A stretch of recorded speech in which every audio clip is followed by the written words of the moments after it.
b is 8. This function sets a to 7 and prints the values of a and b.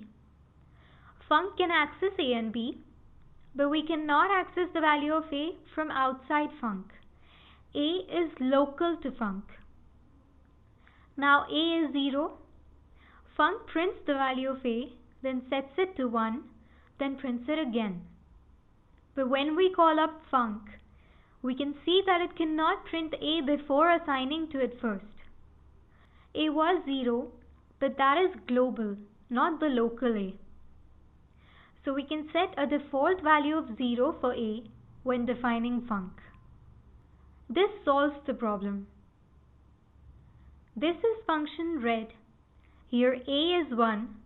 This function defines another function within itself, blue. Inside blue, b is 2 and it prints a and b. Red then makes a call to blue and then prints a. When we make a call to red, a is 1, non-local to blue, b is 2, local to blue, and a is 1, local to red. A is 1. The function counter sets a to 2 and prints it.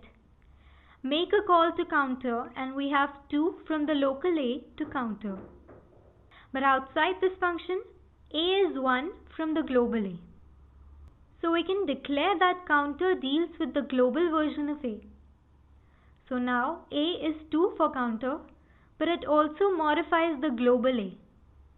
So even outside this function, a is 2 now. This nesting of the functions red and blue has 3 print statements. A is 2 for blue and b is 2 for blue, and for blue, a is 1. Now check this one. It deals with the a that is non-local to blue.